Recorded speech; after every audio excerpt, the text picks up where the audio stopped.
गाते को इन सीता माझी रावकला ओडिशा खन आरिया सानताड़ी ब्लॉग रे आपे जेते होड़ा से गुंदराम है दोस्तों। Welcome to Santadi blog.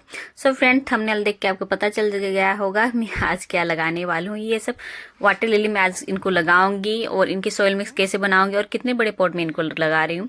So online share आप जब भी आप वाटर लिली का प्लांट लाए सो इसको पानी में जरूर रखिए। सो ऐसे खुले में मत रखिए। और मिट्टी को मैंने सुखा दी हूँ। सो थोड़ा सा इनको धूप लगना चाहिए जो कि अच्छा रहता है। और इन सबको मैं अपने पुराने पॉट यानी कि छोटे वाले पॉट में लगाऊंगी, क्योंकि ये कुछ वेराइटी ट्रॉपिकल वाले हैं और कुछ हार्डी है।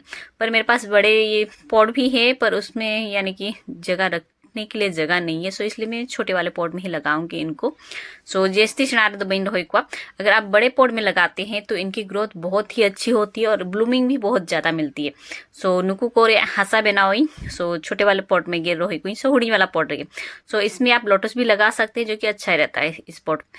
और नोना एप्सम सॉल्ट करना और बोन मील, डीएपी और फंगीसाइड और बर्मी कंपोस्ट। अगर आपके पास गोबर की खाद है तो उसको ऐड कर सकते हैं बर्मी कंपोस्ट की जगह। और सरसों की खली में ऐड नहीं की हूँ, जो कि सरसों की खली देने से थोड़ा सा स्मेल आता है और इसमें थोड़े से बहुत यानी कि बुलबुले या तो चिल्का चुंक इसकी मिट्टी थोड़ी सी यानी कि पानी जो मैं डालूंगी बाद में थोड़ा सा गंदा दिखता है। तो इसलिए मैं सरसों की खली ऐड नहीं कर रही हूँ और इसमें फंगस भी लगने का चांसेस रहता है। तो इसलिए सरसों की खली को आप स्किप करके बाकी बात आप दे सकते हैं। पत्तों की खाद भी दे सकते हैं। नुआरे जहाँ ना ये एनपीके भी एम दाड़े पे। सो एनपीके भी आप दे सकते हैं। सो ओना को बई एम जहाँ तीन इन ताहे कना उनको को एम कोई आ जाते मिक्स इन। और थोड़ा सा खाद में दे रही हूँ क्योंकि ये छोटा वाला पॉट है तो इसको ज़्यादा खाद की जरूरत नहीं है और प्लांट भी मेरे बहुत छोटे हैं। सो हुड़ी धरा पॉट रही नुकू ठीक ग्रो आको। सो ओना लगी माने फर्टिलाइजर हम कम गेमी। और फर्टिलाइजर आप जब भी देते हैं अगर न्यू प्लांट रिपोर्ट करते हैं तो फर्टिलाइजर आप नीचे ही दीजिए जो कि अच्छा रहता है। अगर क्ले मिट्टी है तो उसको दीजिए। अगर क्ले मिट्टी नहीं है तो आप नॉर्मल अपने गार्डन के सॉइल में भी इसको लगा सकते हैं या तो ग्रो कर सकते हैं। अगर आपके पास क्ले मिट्टी नहीं है तो आप नॉर्मल मिट्टी में भी गार्डन के सॉइल में भी लगा सकते हैं। जैसे कि मैं पहले गार्डन के सॉइल में ही लगाती थी। अगर सॉइल में हम अच्छे बनाते हैं तो फिर इसमें भी बहुत अच्छी ग्रो करते हैं। और नड़े अगर आपके पास फर्टिलाइजर नहीं है फिर भी आप इनको नॉर्मल सॉइल में भी इनको लगा सकते हैं। सो इन दोनों में देखिए क्ले मिट्टी हो गई पर इनमें थोड़ा सा क्ले मिट्टी यानी कि कम पड़ रहा है तो इसमें मैं गार्डन की सॉइल ऐड करूंगी। सो गार्डन सॉइल जहाँ गया था ना ओना ऐड दाड़ा पे जहाँ बेस गया। सो आपे जदि सैंडी सॉइल हो ये दाड़ा पे होना हो चोड़ा आचिन हो बांकना आपे ताला ताला रे फर्टिलाइजर एम दी पे दारे ग्रो गया। और इसकी लोकेशन अगर सही रखेंगे तो ये प्लांट बहुत अच्छी तरह से ग्रो करेगा और ब्लूमिंग करेगा। और वाटर लिली जब भी लगाते हैं आपको थोड़ा सा बड़ा पॉट बहुत ही अच्छा रहता है। उसमें क्या आपको रेगुलर ब्लूमिंग मिलती रहेगी। अगर छोटे वाले पॉट में थोड़ा बहुत यानी कि फ्लावर का साइज भी छोटा आता है और ब्लूमिंग भी थोड़ा कम ही मिलता है। सो जब भी मैं वाटर लिली लगाई हूँ सो सबको मैं बड़े पॉट में ही लगाई हूँ जिससे कि उसकी ब्लूमिंग और ग्रोथ बहुत ही अच्छी और बहुत हेल्दी होती है। और देखिए प्लांट में इसे निकाल ली हूँ। अब वाटर लिली प्लांट को यानी कि इसकी लीव्स को आप जितना पानी में ही डालोगे ना उतना अच्छा रहता है।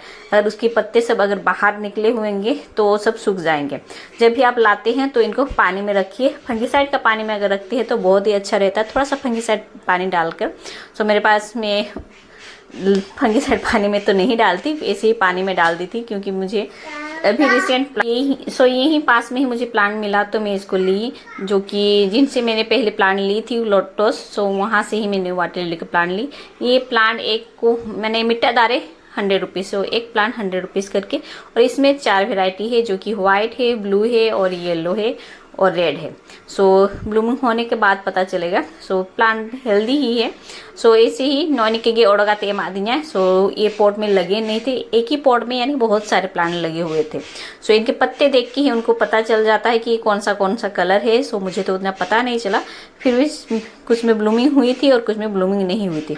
आप जब भी प्लांट को लगाते हैं तो इसकी रूट्स को यानी कि मिट्टी के अंदर डालिए और इसकी यानी कि ऊपर पोर्शन जो कि उसकी स्टेम या तो जो भी बोलते हैं सो ओना के दो उन जस्ती हसारे आलपेडोबिया। सो उसको थोड़ा सा ऊपर रखिए और सिर्फ रूट्स को आपको मिट्टी के अंदर डालना है। और इन सब के यानी कि जो पत्ते हैं इनको पूरा पानी में आपको डाल देना है। जैसे कि इनके ऊपर धूप भी पड़ेगी फिर भी इनके पत्ते खराब नहीं होंगे। अगर आप इनको ऊपर में ऐसे रखोगे तो ये खराब हो जाएंगे। और इनमें देखिए मैं थोड़ा सा पानी क्लीन रहे इसलिए मैंने इसमें सेंड थोड़ा सा डाली हूँ, जैसे कि दा साफा गे ᱧᱮᱞᱚᱜ मा और उन लगे मैंने काई आलोमा काई मा जहाँ जे बेसा चेदा जो हुडिंग थोड़ा पॉट करना, सो इसमें हम मछली नहीं छोड़ सकते, इसलिए मैं ऐसा कर रही हूँ जैसे कि पानी भी अच्छा यानी साफ दिखे और ये क्लीनिंग करने के लिए भी ईजी हो जाए। तो अगर आप सैंड है तो आप दे सकते हैं, अगर सैंड नहीं है तो मत दीजिए। और इसको फुल्ली धूप में आपको रखना है, इसको शेडी एरिया प्रोवाइड करने की ज़रूरत नहीं है। सो जितना सनलाइट मिलेगा उतनी अच्छी तरह से और बहुत अच्छी ब्लूमिंग करेगा। और अभी आपको इसको यानी कि 2 मंथ के बाद इसको खाद दीजिए, नहीं तो तलारे खाद एम बाय दरकार। सो अभी खाद इसको देने की ज़रूरत नहीं है, जो भी खाद इसको 1 मंथ पूरा सफिशिएंट इसको मिल जाएगा। यानी 2 मंथ के आसपास आप दे सकते हैं, जैसे कि इसमें ब्लूमिंग आ जाए ऐसे ही आप दीजिए। सो ब्लूमिंग जहाँ चिलका है वो देना है उनका गेम पे। और ये वाली मैं इन सबको फुल्ली यानी सनलाइट जहाँ जिधर सनलाइट मिलेगा उधर मैं रखूँगी। और उनके यहाँ पर यानी आधे घंटे 1 घंटे की सनलाइट में भी ब्लूमिंग कर रहा था, तो फिर मेरे यहाँ पर भी ये ब्लूमिंग करेगा, क्योंकि मेरे यहाँ पर भी उतनी यानी सनलाइट नहीं पड़ती। 1 घंटा या तो आधे घंटे की सनलाइट में ये ग्रो करेगा। सो बेस्ट यार हेल्दी गया। और नील हुडिंग के ब्लॉग आप सला शेयर आता है कि ना, और इन ब्लॉग जब कुछ करना पे तो लाइक पे शेयर पे सब्सक्राइब पे, और कोई फर्स्ट टाइम ये पे सब्सक्राइब आलो पड़ी सब्सक्राइब तरह पे। आप जब भी सेकेंड टाइम खाद दे या तो डीएपी दीजिए या तो बर्मी कंपोस्ट या तो एनपीके जो भी आपके पास होगा, तो पेपर में उसको फोल्ड करके आपको मिट्टी के अंदर देना है। सो रूट्स के आसपास नहीं देना है, पॉट के साइड में आप दे सकते हैं।